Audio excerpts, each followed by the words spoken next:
Nakahilirang mga bangkay, babae, lalaki, bata, matanda, maganda, pangit, namatay, pinatay, namatay ng natural, namatay sa sakit, namatay sa aksidente.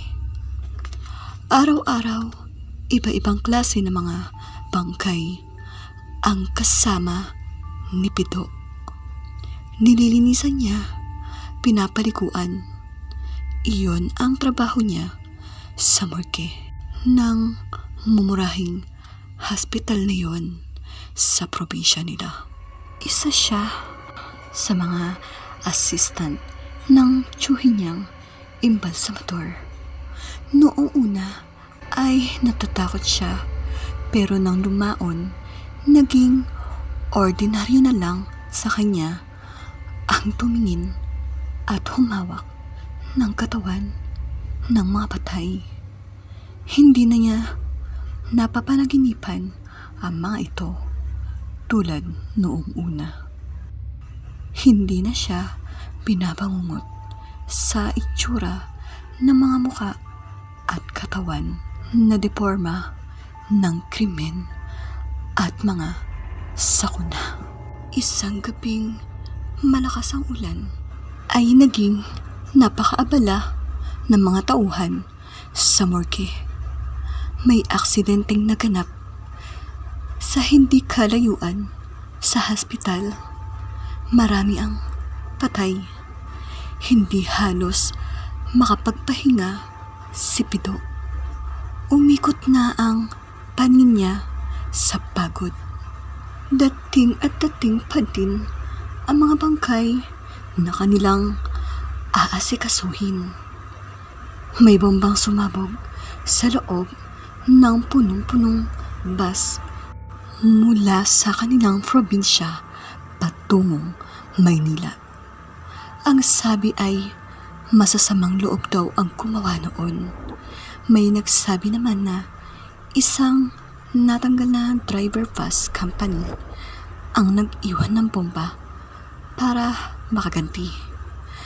Pero ang lahat ng iyon ay hindi mahalaga kay Pido.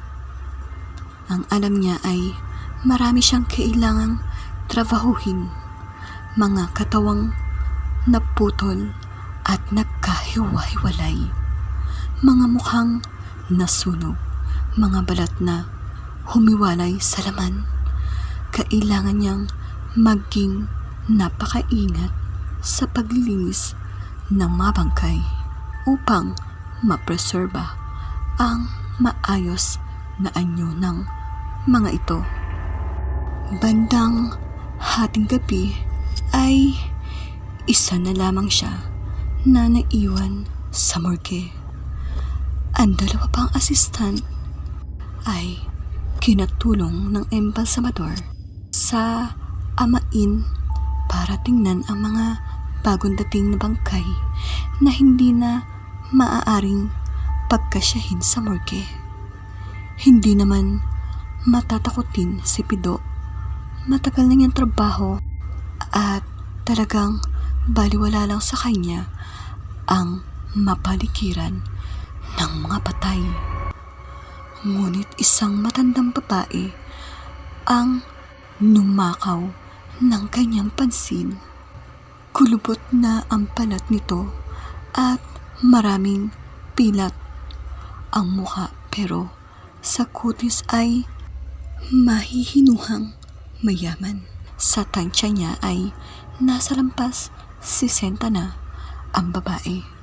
Kung bakit niya ito ay napagtuunan ng pansin ay sapagkat kakaiba ito.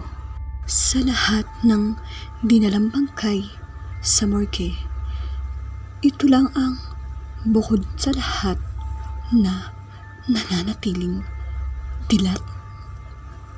Ilang beses nang tinangka ni Pido na isara ang mata ng matanda, pero nabigo siya.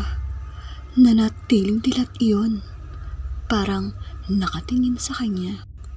Kahit ano ang gawin niya, kapag napatingin siya sa kinaroroonan ng babae ay tila tinitingnan siya nito.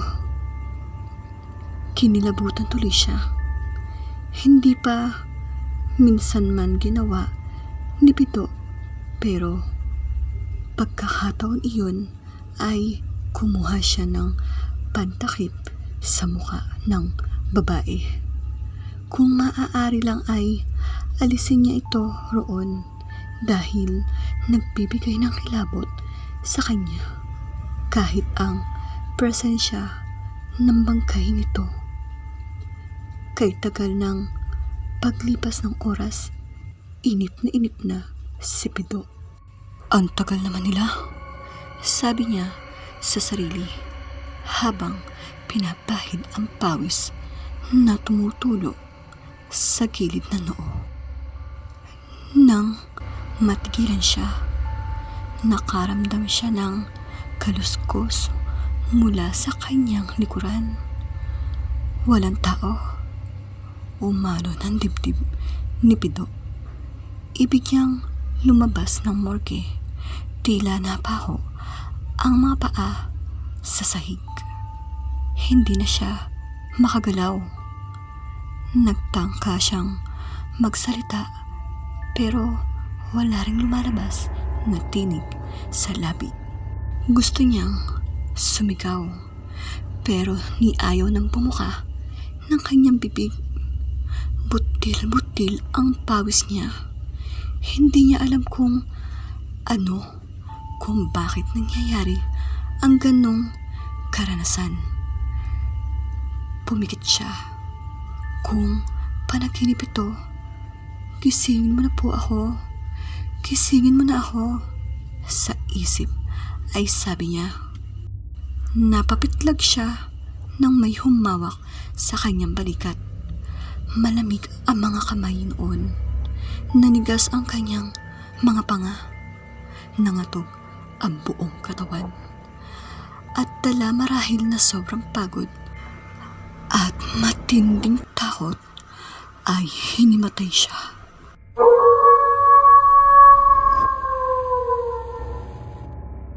Pito! Pito! Hindi ang boses ang nagpabalik sa diwa ni Pito. Ibinalik ang malay niya ng malamig na tubig na ipinuhos sa kanyang mukha. Has! Parang nalulunod na sabi ni Pito na habol ang hininga. Anong nangyayari sa'yo? Tanong ng Tiyo Apong na amain niyang embalsamador. Ang akala ko, patay ka na rin. At may takip pa ng tela sa mukha. Bakit kasi natutulog kang nakatalakbong? Akala namin patay ka na. Napailing na sambit ng isa ring assistant sa morgue tulad niya. Takip? Tela? At nahawakan pa niya ang 2 pisngi sa kawalang paniwala. Ang alam niya ay kinuha niyang tela, itinakip niya sa mukha ng matandang dilatang mata. Masalsal ang dibdib na lumingon siya sa kinaroroonan ng babae. Wala na ito sa dating pwesto. Ang matandang babae dyan, nasaan na? Usisa niyang inuso ng isang kasamahan ang isa pang assistant. Kasalukuyang inilagay nito sa freezer ang bangkay ng matandang babae. Hindi mo sinasagot ang tanong ko. Ni Tiyo Apong. Ano kako ang nangyari sa iyo? At dinatnan kita ditong nakatihaya riyan. Ang dami-daming gagawin. Hindi ko ho alam, Tiyo Apong. Baka nasobrahan lang din ho ako ng pagod. Pagsisinungaling niya. Tinanggap ni Tiyo ang katwiran niya. pinayagan pa siya nitong makauwi muna para makapagpahinga. Dito na lang po muna ako. Kaya ko pa. Sabi niya. Magpapahinga lang po ako. Sandali. Tiningnan siya ng tiyuhin. Nang matiyak na wala na talaga siyang balak umuwi, ay ipinagpatuloy na nito ang pag-aasikaso sa naroong mga bangkay. Habang pinapanood ang ekspertong mga kamay ni Tiyo Apong sa pag-empalsamo, ay luksong lumarawan sa isip ni Pido ang tungkol sa nakadilat na mga mata ng matandang babae. Malinaw ring bumalik sa alaala niya kung bakit siya hinimatay. May humawak sa balikat niya at sa sobrang takot ay nawalan siya ng malay. Imposible namang tiyuhin niya yun o sinumang kasamahang assistant sa morgue. Ang sabi ng mga ito ay tinatnan siyang nakahiga sa sahig. Malikot ang mga mata na dumako sa dating pwesto ng matandang babae. Bakante na yun at ilan pa ring mga bangkay ang wala na sa dating kinalalagyan. Hindi mapakali si Pido at kung ano ang bagay na ayaw magpatahimik sa kanya. Parang nakadikit sa utak niya ang itsura ng matanda. Dilat ang mga mata, parang nakatingin sa kanya. May kung anong nagtulak sa kanya para silipin ang matanda sa loob ng freezer. Ha? Gulat na sambit ni Pido nang makita ang bangkay sa freezer. Hindi iyon ang bangkay ng matanda. Tiyong! Hindi ito ang... Ha? Natipid ang boses ni Pido nang makitang hindi si Tiyo Apong at hindi rin ang dalawang kasamahang assistant ang naroroon. Ibang mga nilalang ang nasa loob ng morgue. Dilat ang mga mata ng mga iyon. Hindi kumukurap, galit na nakatingin sa kanya. Napaurong si Pido dahil hindi nakikita ang inuurungan, ay napatid siya sa mga bangkay na ang iba ay nasa lapag na lang. Bumagsak siya, pati haya. Patuloy ang paglapit ng mga nilalang. Ngayon ay malinaw ng nalalarawan na nasisindak na ang diwa ni Pido sa anyo ng mga ito. Dilat ang mga nanlalaking mga mata. May pilat ang mga mukha nito na parang mayayaman ang mga kutis. Pero hindi lang yon. Ang malalaking itim na mata na mga ito ay nagre-rehistro ng baligtad na anyo ng kaharap. Sinikap tumayo ni Pido. Kailangan niyang tumakas, pero hindi na niya magawa. Pinagpapaligiran na siya ng mga bangkay at nililigis siya. Tinigilan lang siya ng mga ito nang matiyak na wala na siyang hininga.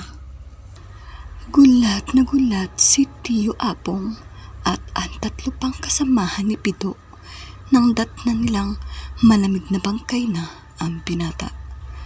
Dilat ang mga mata ni Pido na parang nakakita ng isang nakakasindak na pangyayari.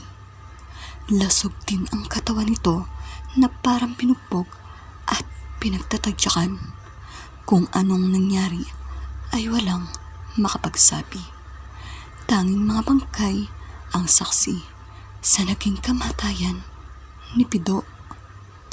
Ang natitiyak lang nila, may mga bangkay na nawawala na unang kasama sa kanilang bilang. Mga bangkay na hindi na natagpuan